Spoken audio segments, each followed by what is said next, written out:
Hi, welcome to my channel. In today's Vietnamese lesson, I'm going to teach you how to use Vietnamese personal pronouns. It's basic but very important. If you want to speak Vietnamese well and naturally, you need to start from mastering how to use Vietnamese personal pronouns. Unlike some other languages, Vietnamese personal pronouns are used differently in different situations, and it depends on a couple of factors like age, your age, and the age of the person that you are talking to. So now you maybe understand why some Vietnamese, when they meet you for the first time, they ask directly how old you are, or when they introduce themselves to you, they always include their age information in their introductions. Nowadays, however, more and more Vietnamese see that it's not really appropriate to ask other people's ages so directly. So we usually guess other people's ages in our mind to use appropriate personal pronouns. But if you're still asked your age when you meet a Vietnamese for a first time, don't assume that he or she is rude or impolite. It's just a part of our language. It's just a part of our culture. Okay, so now back to the topic about personal pronouns. It also depends on gender. Different genders decide different personal pronouns.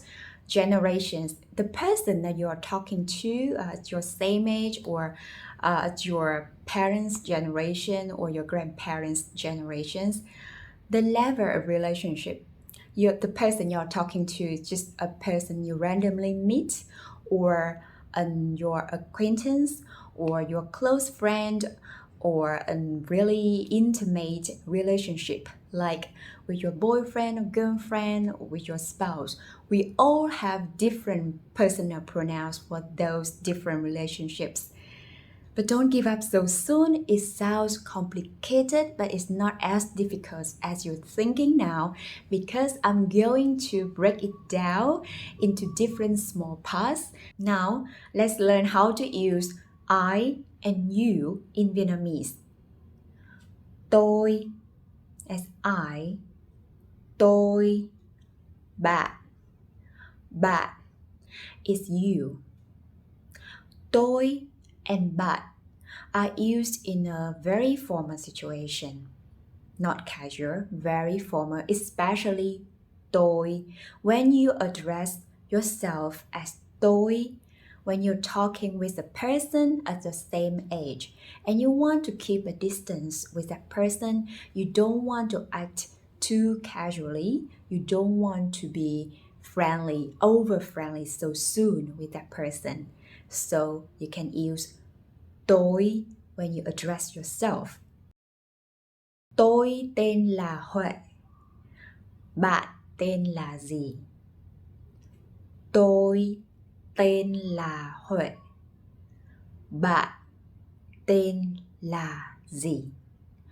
Tôi tên là Huệ. Bạn tên là gì? If you want to sound more casual, more friendly, you can use these following pairs of personal pronouns for I and you. Mình, mình, mình. Bạn, bạn. So the difference is you use mình to call yourself and it sounds more friendly, more casual. Mình and bạn are also used to call to talk with the people at the same age, same generations with you, like you're talking with your friends. For examples, mình thích đá bóng. Mình thích đá bóng. Bạn có thích đá bóng không? Mình thích đá bóng. Bạn có thích đá bóng không? Another way of using I and you when you talk with your friends in a casual way. Tớ, tớ, cậu, cậu. Tớ, Go. Let's hear an example. Tớ thích ăn phở. Tớ thích ăn phở. Cậu thích ăn gì? Tớ thích ăn phở. Cậu thích ăn gì? Tớ thích ăn phở. Cậu thích ăn gì? Another way of saying I and you in Vietnamese, which is interesting, but you must be very careful when you want to use it. Tao as I and mày as you. Tao, mày. There are two opposite situations that you can use it. The first one is negative, when you hear two people arguing with each other or fighting with each other. They want to show the disrespect to each other. They will use tao as I and mày as you. For example, bây giờ mày thích gì? Tao đấm cho một phát bây giờ. And the second situation, you can use tao as I and mày as you with your close friend. Very, very close friend. Good friendship only. And make sure that your friend agrees with you. Make sure that your friend feel comfortable when you use tao, mày. Hôm nay mày có đi đâu không? Hôm nay mày có đi đâu không? Đi ăn bún đậu với tao nhé. Đi ăn bún đậu với tao nhé. Hôm nay mày có đi đâu không? Đi ăn bún đậu với tao nhé. Now, let's move on to learn how to say personal pronouns when you are talking with people who are older than you or younger than you. Anh, em. Anh, em.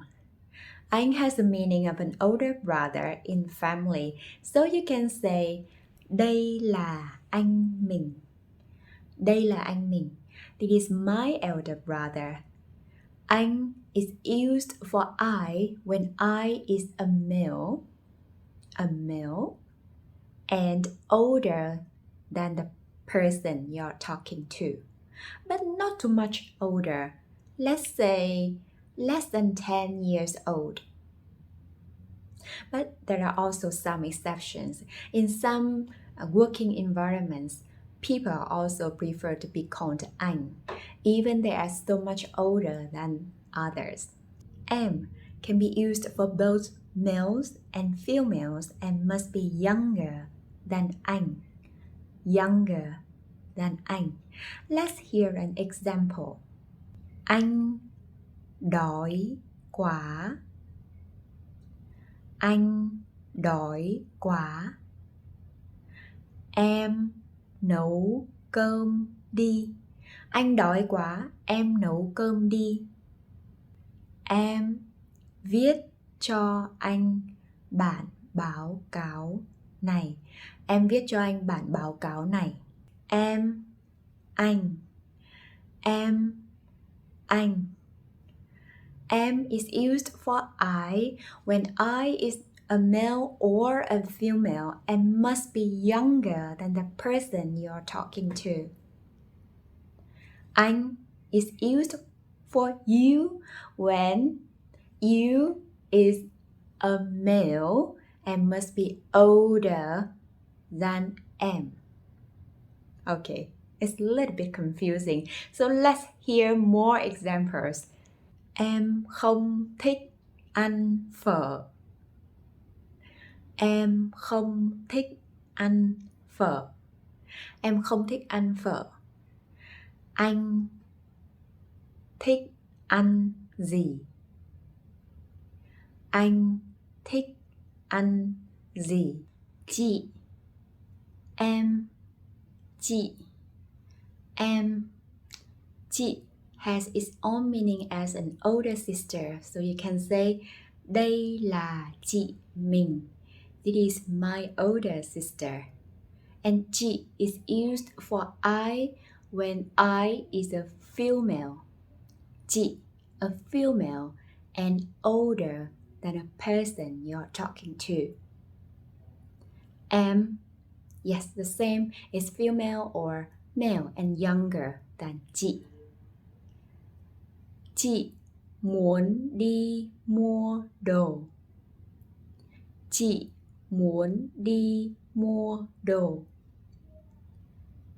Em có đi cùng không? Em có đi cùng không? Chị muốn đi mua đồ, em có đi cùng không? So it's kind of like that. You can use am for I and call chị when em is younger than chị. Let's look back at what we've learned. Tôi, mình, tớ, tao.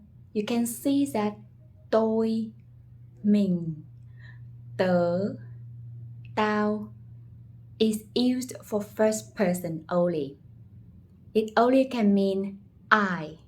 It cannot be used for a second person. But anh, chị, em can be used for first person and second person. It depends that you are male or female. You're younger or older than person you're talking to. So you can use anh, chị, or em accordingly. One important note. In a relationship, girlfriend, boyfriend, or with your spouse, female is always em, and male is always anh. For example, em yêu anh. Em yêu anh. Anh có yêu em không? Anh có yêu em không? Anh cũng yêu em. Anh cũng yêu em. There is another tip for you. In our daily lives, we will talk randomly with a lot of people, like when we use a service at the bank or use a taxi.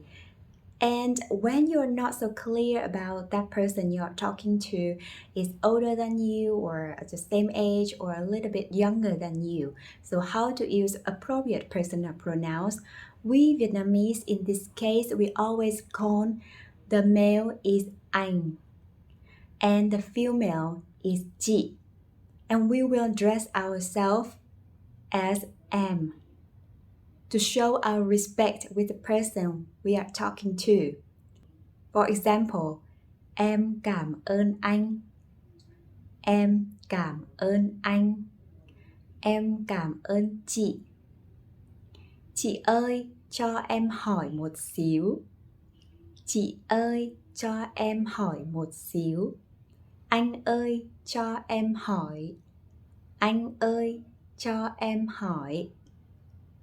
I guess that is enough for today's lesson. We will continue to learn about personal pronouns next video. Thank you so much for watching my video and hope you will subscribe to my channel, like and share my video. See you next time. Cảm ơn các bạn. Hẹn gặp lại lần sau. Cảm ơn các bạn. Hẹn gặp lại lần sau. Bye bye.